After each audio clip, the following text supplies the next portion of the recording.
More. Nathan. Yeah, Elaine, we're just waiting for the U.S. president to start the daily coronavirus briefing. You know, he's sort of been the optimist in chief, the cheerleader of the nation, wanting to project some hope, the light at the end of the tunnel, he said. But the grim statistics in the last 24 hours are really a big test for him and his administration. Let's start with the economic ones. We had 3 million unemployed in the first week of the shutdown. Unemployment claims 6.6 the next week.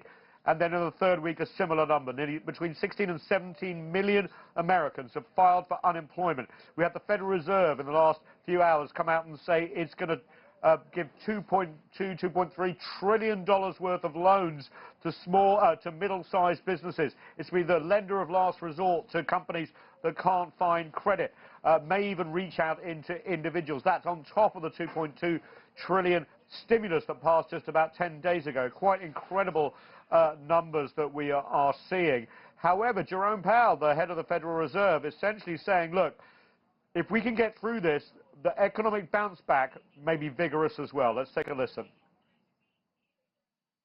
There is every reason to believe that the economic rebound, when it comes, can be robust. We entered this turbulent period on a strong economic footing, and that should help support the recovery. Yeah, and the search for a silver lining in the epicenter of this pandemic to New York.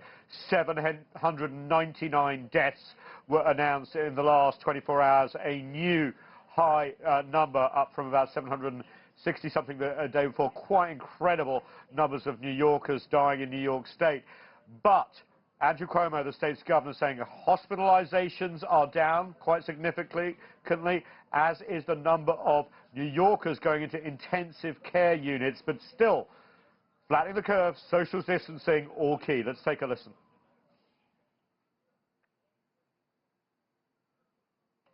And basically, it's not just New York State. Obviously, it's the epicenter. But there are, of course, other states and other cities to watch for, especially here in Washington, D.C., which the federal government has highlighted in the last 24, 48 hours.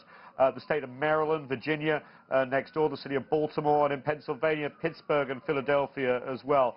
And some southern states like Louisiana continuing to worry everyone. So there may be light at the end of the tunnel, but it's still a very dark tunnel, Elaine. All right.